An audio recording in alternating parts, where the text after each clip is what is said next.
आपको अपने आप को ऐसा बना लेना चाहिए कि लोग आपके आने का इंतज़ार करें, ना कि जाने का। नमस्कार दोस्तों, मैं ज्योतिष आचार्य वासुदेव मिश्रा आपका अपने चैनल भविष्यवाणी पावर ऑफ द लॉर्ड में हार्दिक स्वागत करता हूं। दोस्तों, आज का यह ज्योतिष का कार्यक्रम आप लोगों के लिए, कन्या राशि वालों के लिए बेहद ही ज़्यादा खास कार्यक्रम साबित होगा। जी हाँ दोस्तों, आज हम बात करेंगे आपके साप्ताहिक राशिफल के बारे में। किसके बारे में? आपके वीकली प्रेडिक्शन के बारे में।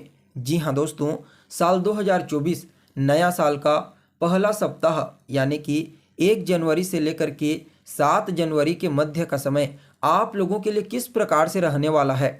इन 7 दिनों में आपके जीवन में कौन कौन सी घटनाएं घटित हो सकती है, किन किन क्षेत्रों में आपको विशेष रूप से लाभ की प्राप्ति होगी। तो वहीं इस समयावधि में आपको किन किन बातों का ध्यान रखना है और इस सप्ताह के प्रभाव को और ज़्यादा श्रेष्ठ और बेहतर बनाने के लिए कौन सा उपाय आपको करना चाहिए, यह भी आपको बताएंगे। इसलिए कार्यक्रम को बिना मिस किए अंत तक देखने का प्रयास कीजिए। अगर आप भी एक कन्या राशि के जातक हैं तो यह आपकी जिम्मेदारी बनती है। और दोस्तों, अगर आप अपनी जन्म कुंडली पर हमसे परामर्श लेना चाहते हैं तो डिस्क्रिप्शन बॉक्स में और वीडियो के अंदर आपको नंबर मिल जाएगा, जहां से आप संपर्क करके अपनी जन्म कुंडली का बड़े विस्तार के साथ अध्ययन करवा सकते हैं।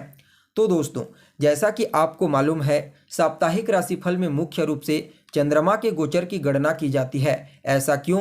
क्योंकि चंद्रमा जो होते हैं ना, वह शास्त्र के मुताबिक हमारे मन के कारक होते हैं। हमारा मन जिस प्रकार से इधर उधर चलता है, ठीक वैसा ही चंद्रमा का स्वभाव है। इसलिए चंद्रमा को मन का कारक ग्रह कहा गया है। और जो कुछ भी हमारे दैनिक जीवन में घटनाएं घटित होती है, उसके पीछे कहीं ना कहीं हमारे मन का ही तो काम होता है, यानी कि चंद्रमा का। इसलिए साप्ताहिक राशिफल में, वीकली प्रेडिक्शन में इनकी गोचरीय स्थिति का ज्ञान होना बेहद ही ज़्यादा जरूरी माना जाता है।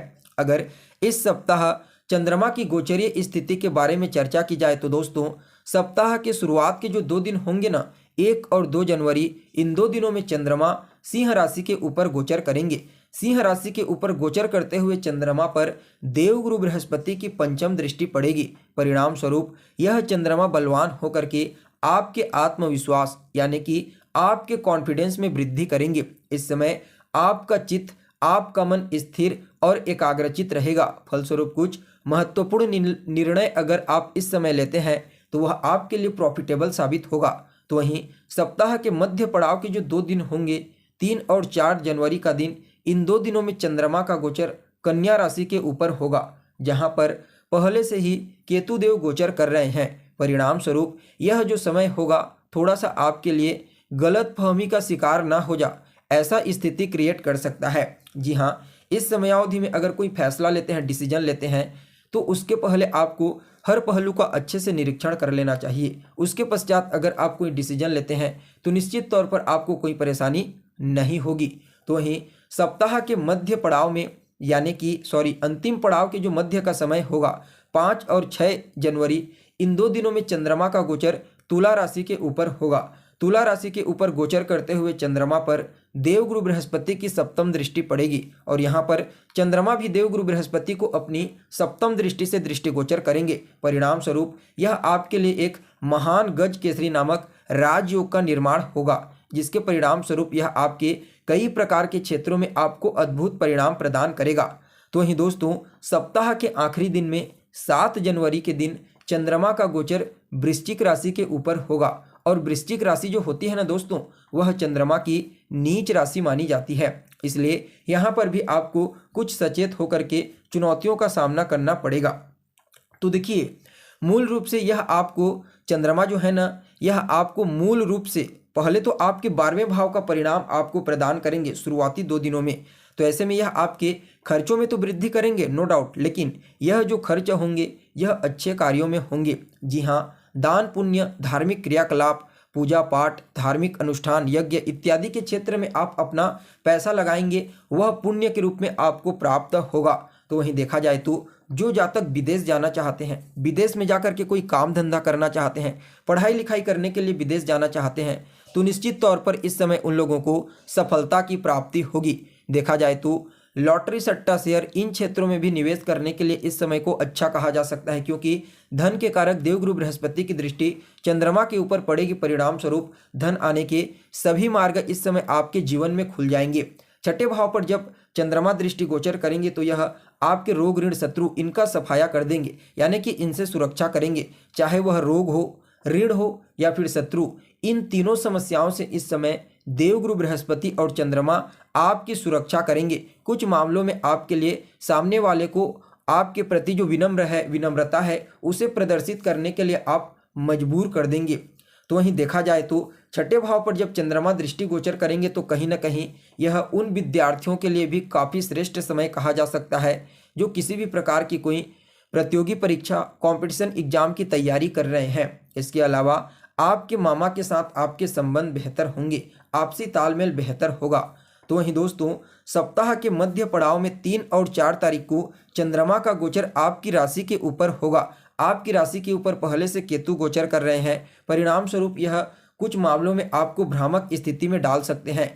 गलतफहमियों से जितना ज़्यादा हो सके इस समय बचने का प्रयास कीजिए। किसी भी फील्ड में अगर कोई फैसला करते हैं, कोई भी डिसीजन लेते हैं तो सोच समझ करके डिसीजन लीजिए, आपके लिए अच्छा रहेगा। हालांकि सप्तम भाव पर जो चंद्रमा की दृष्टि पड़ेगी वह आपके लिए काफ़ी हद तक बढ़िया रहेगी, क्योंकि यहाँ पर राहु का प्रभाव सप्तम भाव में देखने को मिलेगा, लेकिन डिस्पोजिटर देवगुरु बृहस्पति का प्रभाव चंद्रमा के ऊपर रहेगा।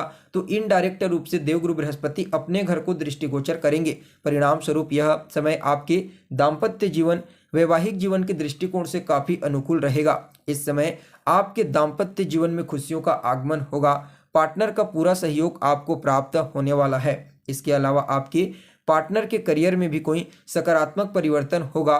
उनके या तो वेतन में वृद्धि हो सकती है या फिर उन्हें समाज में मान सम्मान और प्रसिद्धि की प्राप्ति होगी। यहाँ पर देखा जाए तो केतु जो होते हैं वह पूर्ण रूप से अकेले में शुभ ग्रह हैं, लेकिन राहु के सामने होने के कारण थोड़ा पापक ग्रह की गिनती में आते हैं, लेकिन फिर भी गुरु का प्रभाव रहेगा, इसलिए काफ़ी अच्छा है।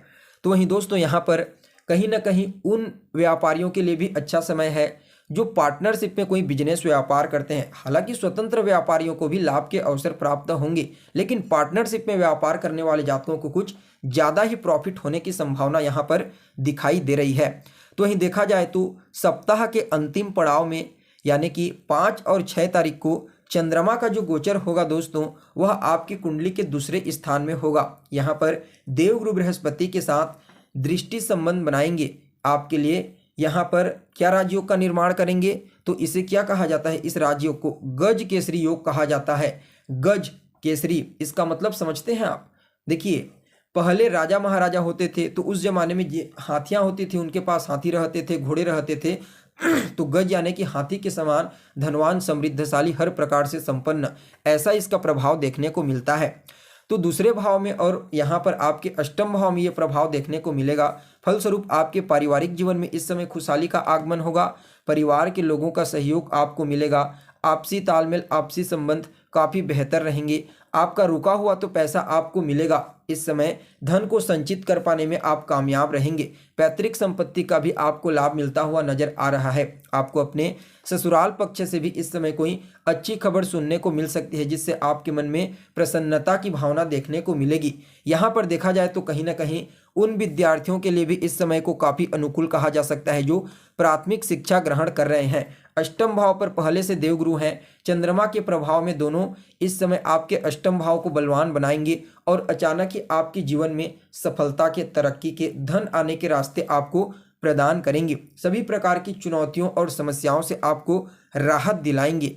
यानी कि यहाँ पर जो समय है आपके लिए 1 से लेकर के 6 तारीख तक का समय काफ़ी अनुकूल नजर आ रहा है। हालांकि जो 7 तारीख होगा, 7 जनवरी, उस दिन चंद्रमा अपनी नीच राशि वृश्चिक राशि में गोचर करेंगे, तो थोड़ा बहुत यह आपके पराक्रम में, आपके साहस में कमी ला सकते हैं। आप अपने आत्मविश्वास में अपने आप को कमजोर महसूस करेंगे, कॉन्फिडेंस की कमी होगी। छोटे भाई बहनों के साथ थोड़ा बहुत मतभेद हो सकता है। बाकी समय अच्छा है। फिर भी इस समय को और श्रेष्ठ बनाने के लिए आपको क्या करना चाहिए, तो बुधवार के दिन गणेश जी के मंदिर में जाइए और उन्हें दुर्वा अर्पित कीजिए। श्रेष्ठ होगा यह सप्ताह।